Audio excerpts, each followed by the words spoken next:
El crecimiento en las dos últimas décadas en Argentina ha aumentado las organizaciones y redes comunitarias entre los excluidos.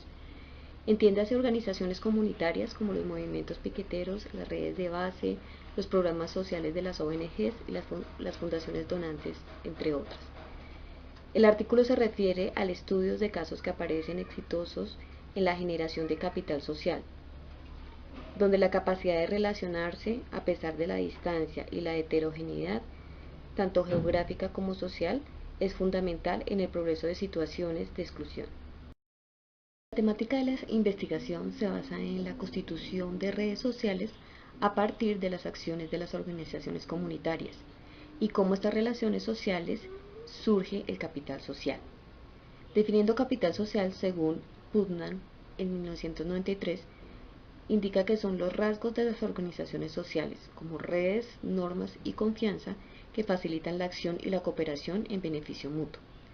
Robinson, Searles, Smith en 2003 lo definen como la simpatía de una persona o grupo hacia otra que pueden producir un beneficio potencial, una ventaja o un tratamiento preferencial más allá del esperado en una relación de intercambio. En conclusión, son sentimientos solidarios entre unos y otros. El propósito de la investigación es evaluar el impacto de la existencia de capital social sobre la comunidad y poner a prueba el postulado de Putnam, que indica que a mayor niveles de asociatividad, las comunidades son portadoras de mayores niveles de capital social y por tanto sus miembros son beneficiados. El objetivo principal de la investigación es analizar a través de qué estructuras y procesos de asociación u organizaciones comunitarias se genera el capital social en contextos de exclusión en Buenos Aires. Comprender si dicha construcción de capital social es fomentada por vínculos estrechos o por la capacidad de los actores para establecer diferentes relaciones fuera de su grupo de pertenencia. Y analizar la tipología de redes egocéntricas y esocéntricas para determinar si las dos generan el mismo capital social o si existe una que forme más que la otra. La metodología es cualitativa. Los casos se guían en comparación de distintas redes de organización comunitaria en Argentina y se presta atención especial a las estructuras internas de dichas organizaciones, e igualmente a las relaciones que establecen las mismas con cada uno de los barrios seleccionados. La unidad de análisis son las organizaciones comunitarias seleccionadas y las organizaciones establecidas por ellas, es decir, los miembros de las organizaciones comunitarias y los informantes claves o los miembros de las mismas comunidades. El criterio de selección se utilizó la diversificación de las formas de organización de dichas organizaciones y se estableció la comparación significativa con relación al capital social. Las técnicas de recolección fue la observación sin participación para captar la dinámica de las organizaciones, las entrevistas semiestructuradas y estructuradas, esas últimas con el fin de indagar el origen, la trayectoria de los miembros y las redes establecidas en dichas organizaciones. El concepto de capital social surgió desde el mismo origen de las ciencias sociales. Varios autores han dado conceptos al respecto, los cuales tienen similitud y algunas diferencias. Forney, Sáenz y Barreiro en 2004 indican que un cuerpo saludable era el que mantenía múltiples y variadas relaciones entre sí y compartían simultáneos valores y sentimientos comunes hacia la sociedad. Recientemente se ha generado un debate académico con respecto al concepto de capital social. Es así como surgen diferentes definiciones. Pierre Bourdieu basa su definición en dos componentes: la relación social, que permite al individuo reclamar acceso a los recursos poseídos por sus asociaciones, y el monto y calidad de dichos recursos. James Coleman basa su definición en un recurso de la estructura de las organizaciones, donde los individuos están insertos y ayudan a lograr objetivos personales que en caso de ausencia no podrían lograrse. Mark Granovetter en 1974 basa su definición en la frase fortaleza de los débiles, que refiere a la capacidad de la influencia directa exteriores al círculo inmediato de la familia y los amigos. Ronald Burt basa su definición en los huecos estructurales, donde resalta que los vínculos más débiles pueden ser fuente de nuevos conocimientos y recursos. Con la definición de Putnam, nombrada al inicio de esta exposición, se concluye que es así como el capital social pasó a ser una característica de las comunidades más grandes, como ciudades y países, donde Putnam resalta que el trabajo junto es más fácil en una comunidad que beneficiada por una reserva sustancial de capital social. De estas postulaciones se puede decir que surgen dos factores: la conformación de redes sociales y la conformación de relaciones basadas en la confianza y en un principio de reciprocidad mutua. Las redes sociales son campos sociales constituidos por relaciones entre personas. Se clasifican en egocéntricas, las cuales el conjunto de relaciones centralizadas de un individuo determinado, constituida con los individuos con quienes tiene beneficio propio e intercambia solidariamente bienes y servicios. Las exocéntricas son conformadas a partir de un grupo social, los parientes o vecinos unidos por una relación de cooperación. Se caracteriza por el intercambio basado en la reciprocidad generalizada. No existe una persona que centralice las funciones del intercambio. De las 5 dimensiones, una es la visión del área local. Esta dimensión se establece a raíz de cómo los contextos repercuten en el tipo de vínculo que establecen los individuos entre sí. Otra de las dimensiones son las redes sociales. Esta dimensión se establece a partir del capital social y su carácter relacional, donde se genera a nivel individual y colectivo. Otro es el apoyo social y su base es el grado de densidad de las redes sociales. El cuarto es la reciprocidad y la confianza local. Los lazos de reciprocidad y de confianza son los que hacen posible la conformación de las redes sociales. Es una relación dialéctica que asegura continuidad en estas relaciones. Y por último, el compromiso cívico, que es una posición de Putnam, en la cual asegura él que a mayores niveles de asociatividad, mayores son las posibilidades de generar resultados en términos de capital social y que esto ofrece un mayor beneficio para la comunidad. Entre los tipos de capital social existe: el primero es el de niveles intensivos, que son los existentes por las uniones de los miembros de una familia o de amigos muy cercanos y se basan en el afecto y la preocupación por el otro. Otro tipo de capital social es el linking social capital, donde existen por vinculación, se basan en sentimientos de compañerismo, de buena voluntad recíproca y existen en personas de la misma condición e igualmente recursos. Y el nivel de menor intensidad, que son los existentes por aproximación. Estos se basan en sentimientos de respeto o conciencia de la existencia del otro y existen en relaciones desiguales donde hay pocos puntos de coincidencia y diferencias importantes entre los recursos que poseen. La Fundación Provivienda fue creada en 1992 por un grupo de dirigentes. Es una entidad sin ánimo de lucro y su fin es dar soluciones a los problemas de pobreza.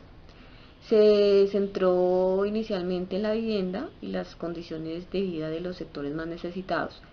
Para lograrlo, actúan asociativamente con organizaciones comunitarias locales.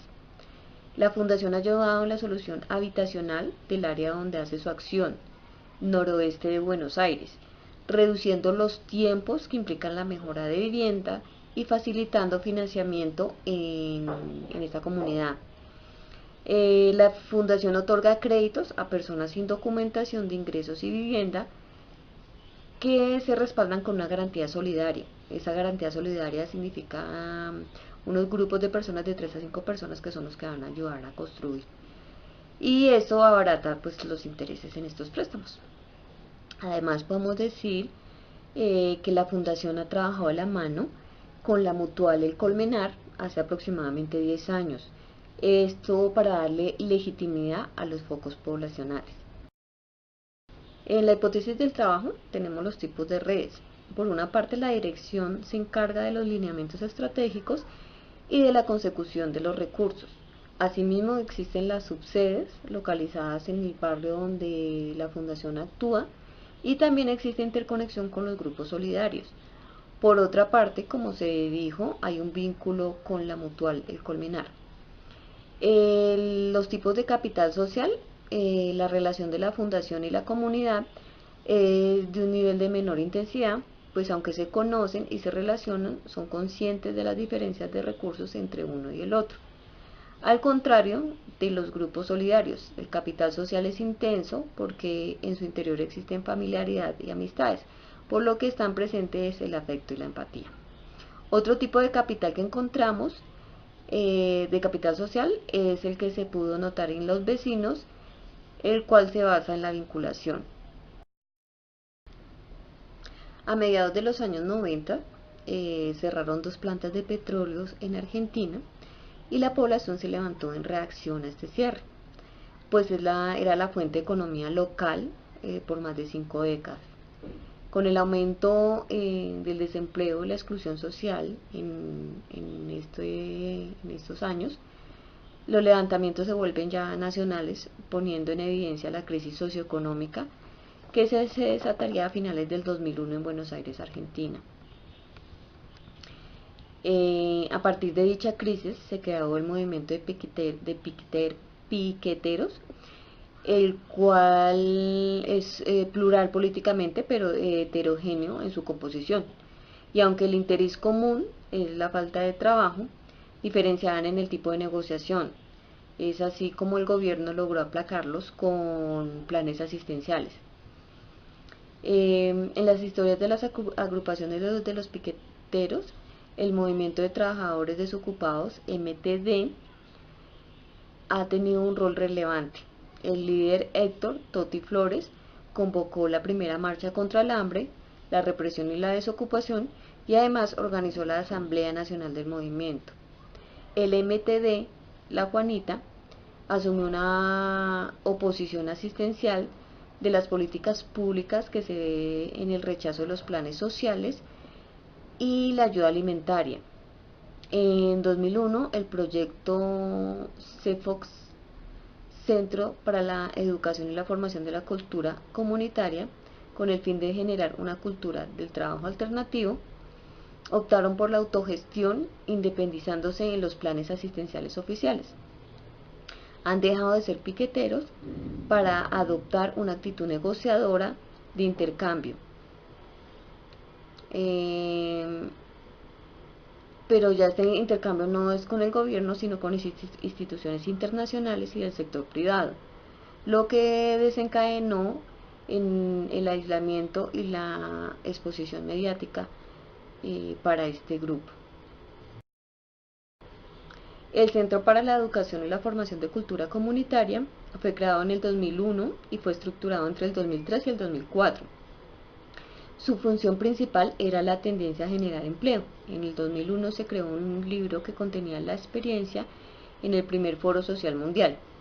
El recaudo de los fondos se utilizó para abrir el jardín de infantes.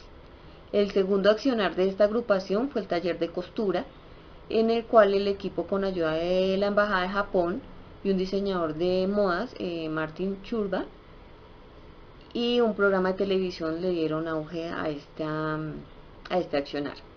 En 2004, tras una presentación de Fashion 2004, se realiza una negociación para la exportación en pequeña escala a Japón. Otro proyecto fue la panadería artesanal, la cual fue cerrada en varias ocasiones, pero en los últimos años recibieron ayuda de la Embajada de Canadá y el proyecto ha funcionado. Hipótesis del trabajo. Las tipos de redes que se demuestran en esta organización no se visualizan claramente, no es una red establecida, pero sí hay vínculos importantes. La relación más fuerte que encontraron fue el poder ciudadano, por los vínculos externos que ha brindado con los mismos proyectos. Y otro vínculo es el del diseñador Martín Churba, El Seibo Trabajo Barrial fue fundado en 1989. Es una cooperativa de vivienda que viene trabajando aparte de eso con temas de salud, violencia familiar, procreación responsable, escolaridad, entre otros. Muchos de los asociados viven de ser recicladores, actividad que en aquella época era ilegal.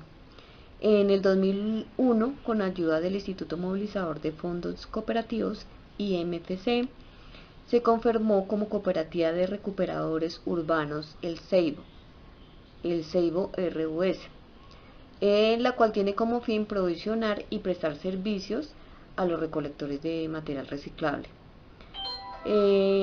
Para el presente artículo se enfocaron en el proyecto socioambiental que llevaba a cabo esta organización.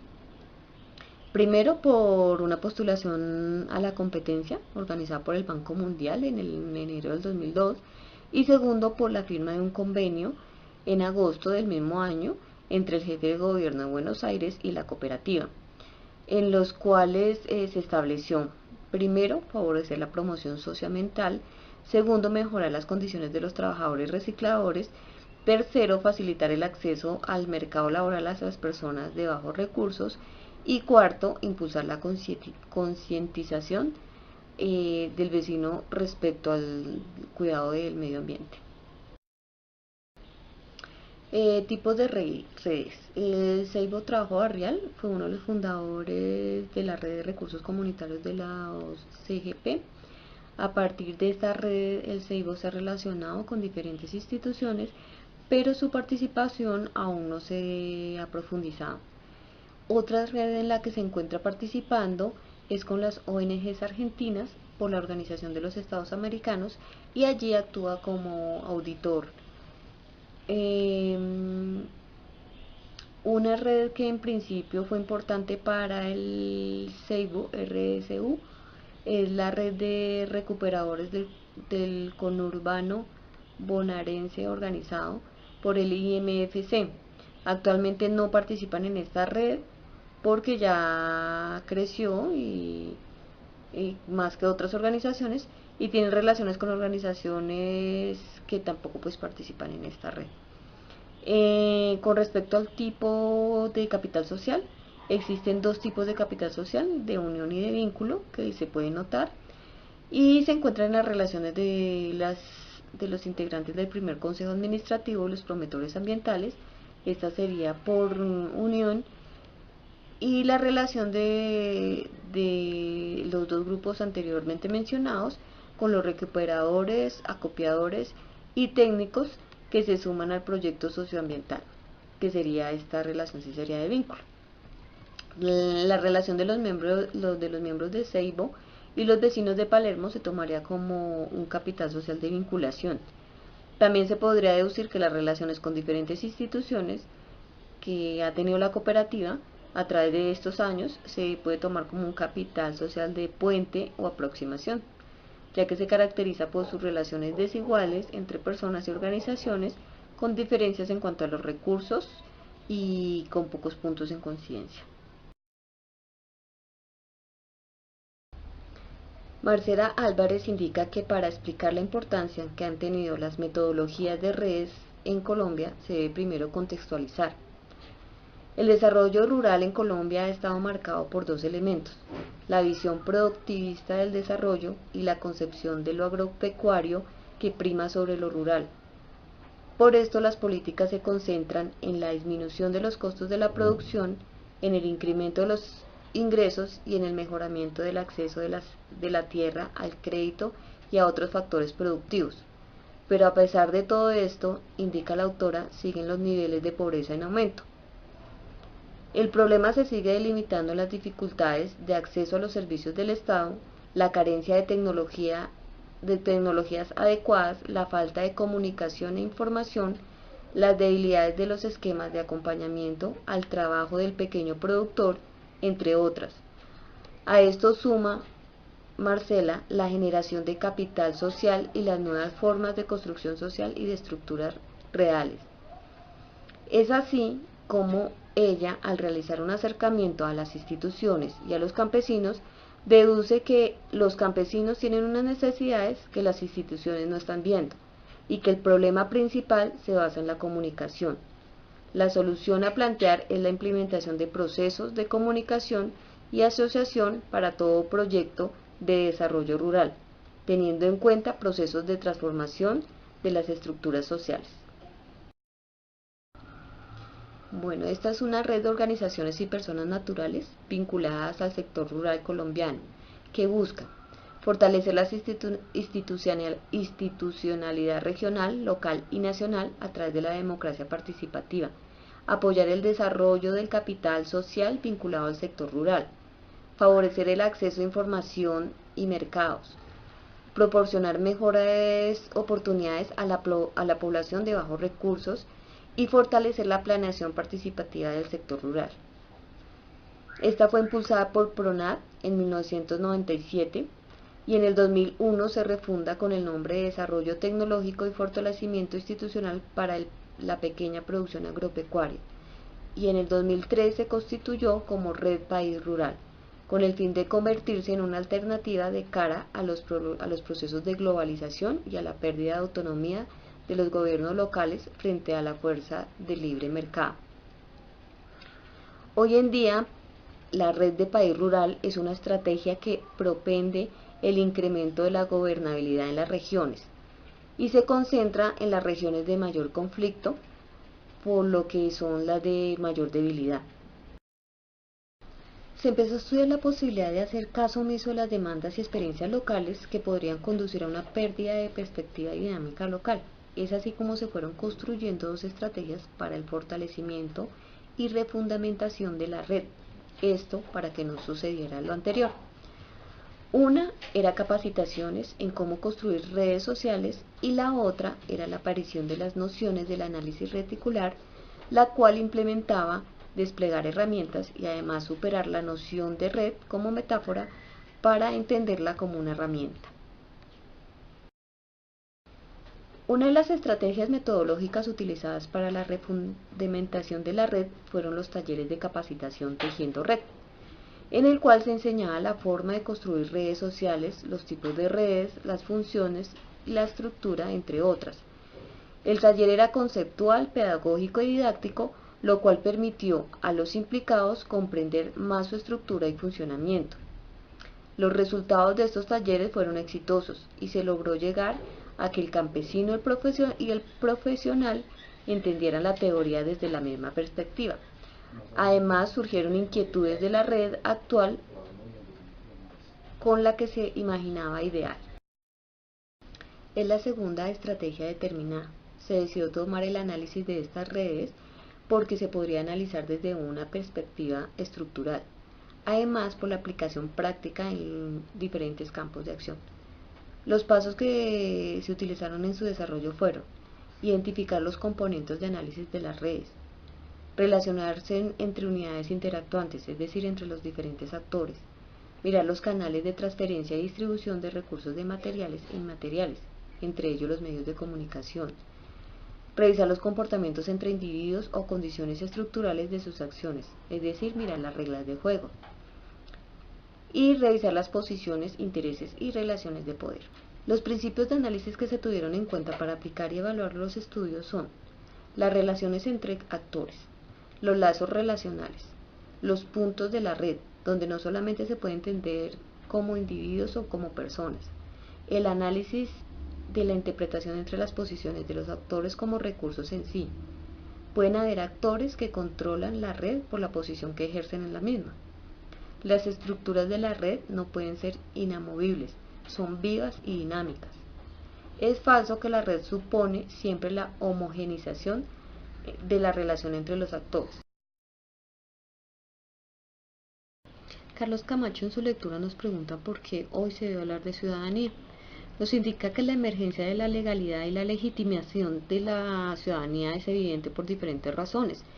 Entre ellas nombra unas razones de índole político, como son el desconocimiento y el menosprecio de los sectores populares y la autonegación de los ciudadanos que se consideran como inferiores y el agotamiento del sistema de partidos por la falta de la legitimidad. También existen unas razones históricas que son la modernidad y los truncados procesos identitarios, los gobiernos de facto que anularon derechos como la libertad de expresión y de asociación, y también las garantías constitucionales para ejercerlos. Hay argumentos económicos como la miseria y la pobreza que privan derechos, y por lo tanto la real ciudadanía se preocupa por la satisfacción de las necesidades básicas, y por encima, pues, estas necesidades básicas están por encima de la participación política, la desigualdad y la exclusión de oportunidades. Por último, da unas razones sociales, que es la desconfianza generalizada en el Estado, que impide la conciliación de proyectos de desarrollo humano, y el fatalismo que conlleva una actitud negativa, fruto de la frustración. También nos dice que la ciudadanía latinoamericana está luchando por las garantías de sus derechos para consolidar unas sociedades democráticas y justas. Por ello nos dice que es pertinente preguntarse qué papel juegan los medios masivos de comunicación en esta construcción. Pero antes dice que se debe establecer la calidad del ciudadano. Existen tres momentos de ciudadanía. Uno es el estatus jurídico, dos, la competencia política, y tres es la ética. Estos tres momentos desprenden unos rasgos básicos, unas características básicas que permiten definir el ciudadano. Entonces podemos definir que el ciudadano es un individuo que no tiene relaciones de servidumbre ni esclavitud, que el ciudadano es titular de derechos como actuar libremente en función del desacuerdo, la oposición y la competencia, y decidir y participar en las elecciones de gobernantes y en la gestión de asuntos públicos, participar del bienestar y la riqueza que produce una sociedad.